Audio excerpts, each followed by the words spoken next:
Hello student, आज हम discuss करेंगे next topic difference between SN1 and SN2 reactions के बारे में, जो कि एल्काइल हैलाइड सीरीज का लेक्चर नंबर 10 है। अब तक इस सीरीज में हमने कंप्लीट एल्काइल हैलाइड पढ़ा, जिसमें न्यूक्लियोफिलिक सब्स्टिट्यूशन पढ़ा है, SN1 रिएक्शन भी कंप्लीट पढ़ लिया है, SN2 रिएक्शंस भी कंप्लीट पढ़ लिया है। अब हम दोनों को कोरिलेट कराएंगे और दोनों में अंतर को समझेंगे कि SN1 और SN2 में क्या अंतर है। इसके पहले हमने SN2 रिएक्शंस को जब पढ़ा था तो उसमें अंतर समझते हुए चला था। फिर भी मैं एक अलग वीडियो बना रहा हूं ताकि आपका कॉन्सेप्ट कंप्लीट क्लियर हो जाए और SN1 और SN2 में किसी भी टाइप्स की कोई भी कंफ्यूजन न रह पाए। इस वजह से अलग अलग हम टॉपिक्स को, अलग अलग पॉइंट्स को डिस्कस करेंगे, जिसके वजह से आपके किसी भी एग्ज़ाम में या कोई भी दिक्कत आपको नहीं आने वाली है।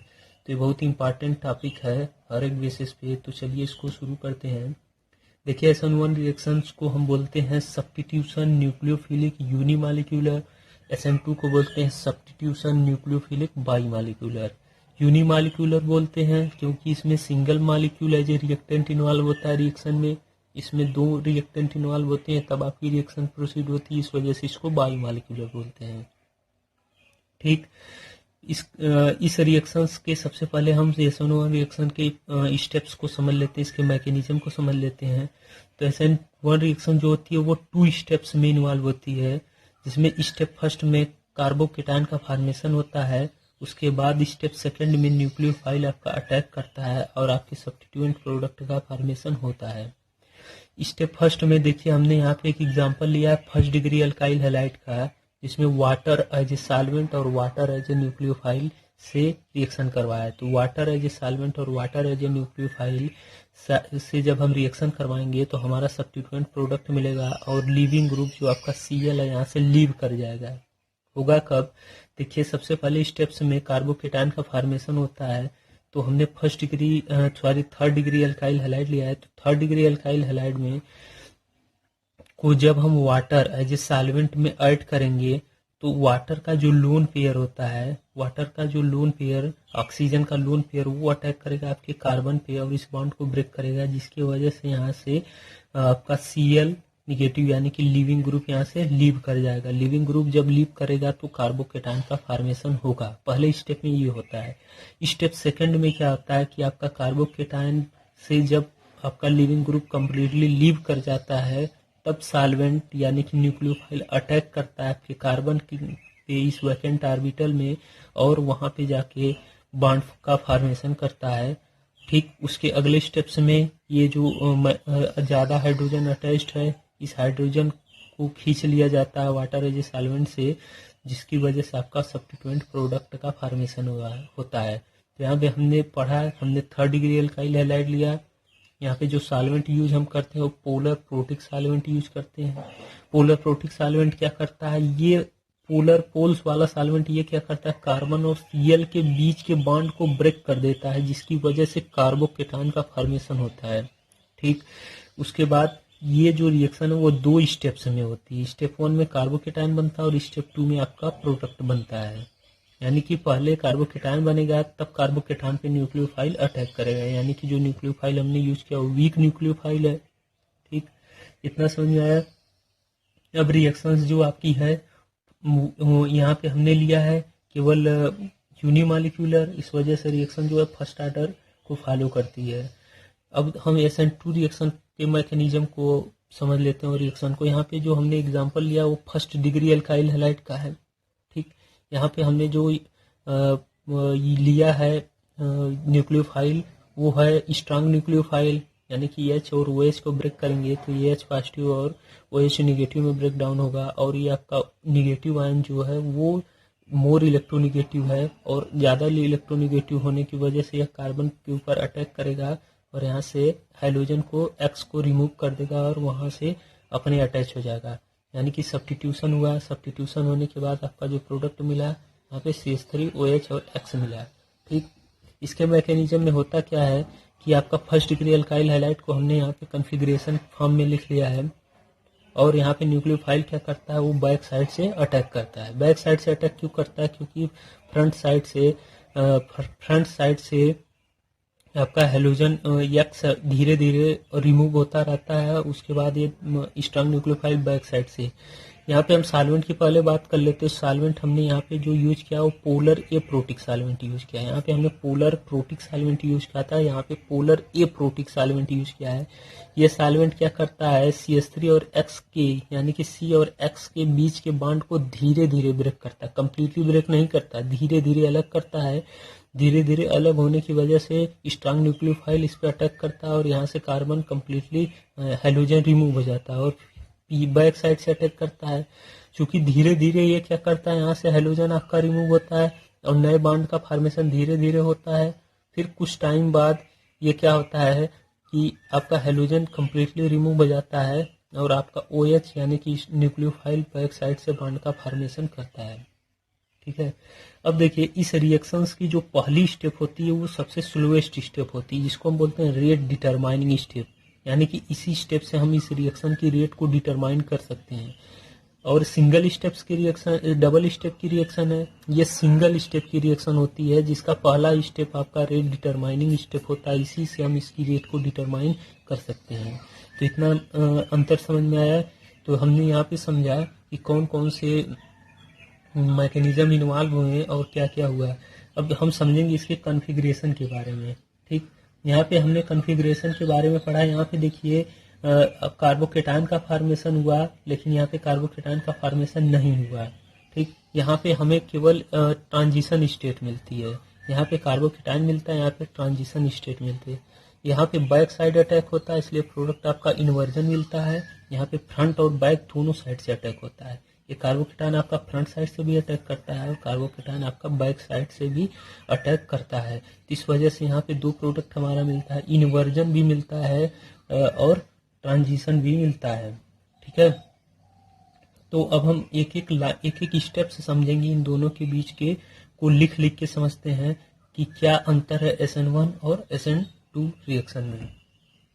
सबसे पहले हम पॉइंट लिखते हैं कि ये रिएक्शन जो होती है वो 2 स्टेप्स में होती है, 2 स्टेप्स।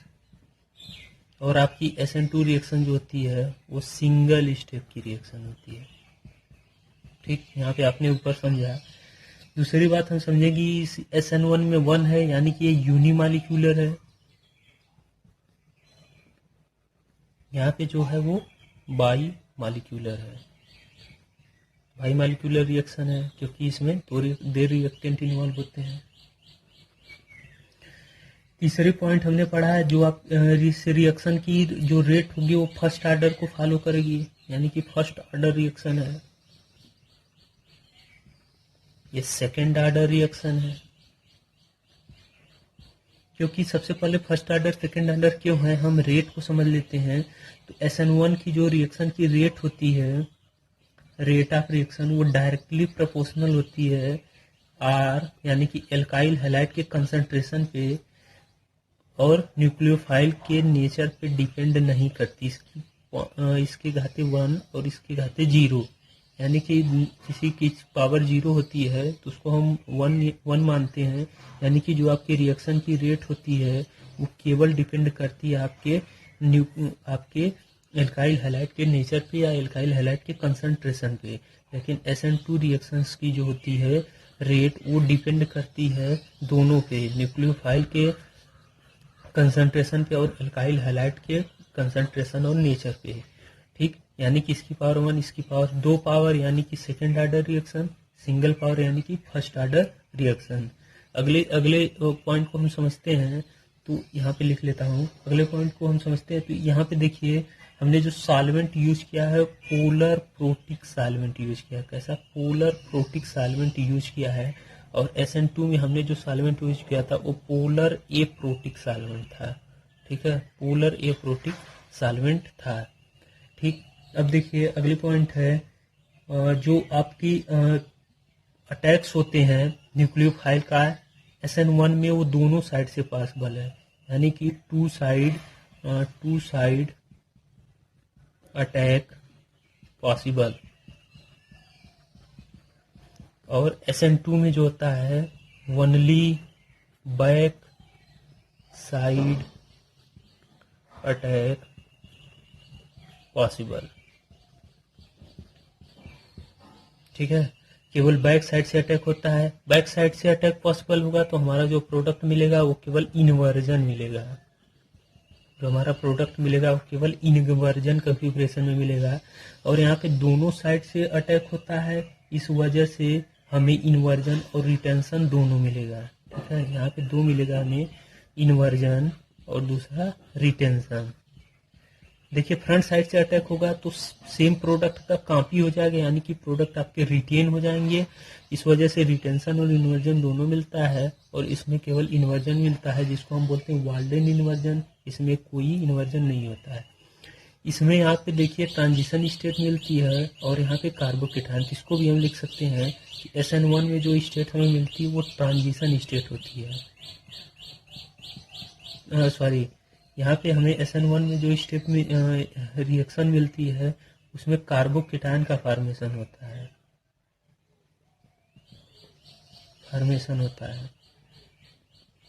और यहाँ पे हमें SN2 में मिलती है ट्रांजिशन स्टेट। ठीक, यहाँ पे कार्बोकेटायन का फॉर्मेशन होता है, यहाँ पे ट्रांजिशन स्टेट मिलती है। यहाँ पे आपका देखिए रेसमिक मिक्सचर मिलता है इन्वर्जन और रिटेंशन के फॉर्म में, जिसको हम बोल सकते हैं यहाँ पे रेसमाइजेशन होता है और यहाँ पे रेसमाइजेशन नहीं होता है। यहाँ पे जो हमने सॉल्वेंट यूज किया है वो पोलर एप्रोटिक था, ये भी समझ लिया, यहाँ पे पोलर प्रोटिक सॉल्वेंट यूज किया है। अगर आर्डर ऑफ रिएक्टिविटी की बात करें तो जस्ट इसके पहले वाले में हमने पढ़ा था, जो रिएक्शन की आर्डर होती है न्यूक्लियोफाइल की, तो सबसे तेज जो होता है SN1 रिएक्शन 3rd डिग्री में, उसके बाद 2nd डिग्री में, उसके पास 1st डिग्री में आता है आर्डर ऑफ रिएक्शन। लेकिन SN2 में सबसे तेज 1st डिग्री अल्काइल हैलाइड में, फिर 2nd डिग्री और फिर 3rd डिग्री अल्काइल हैलाइड में होता है। क्योंकि ऐसा इसलिए होता है क्योंकि इसकी रेट डायरेक्टली प्रोपोर्शनल होती है आपके रिएक्टिविटी ऑफ SN1 रिएक्शन पे।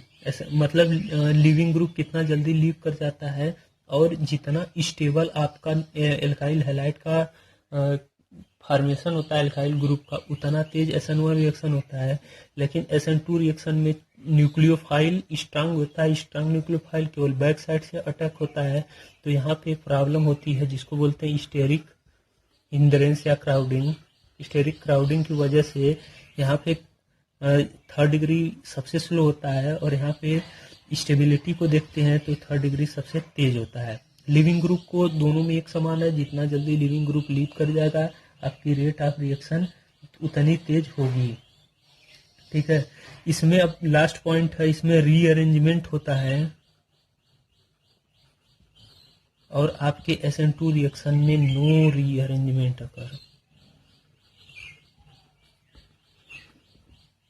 ठीक है,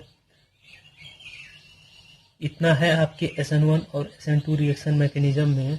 अगर वीडियो पसंद आई हो तो लाइक करिएगा, शेयर करिएगा और चैनल को सब्सक्राइब करिएगा। Okay, thank you.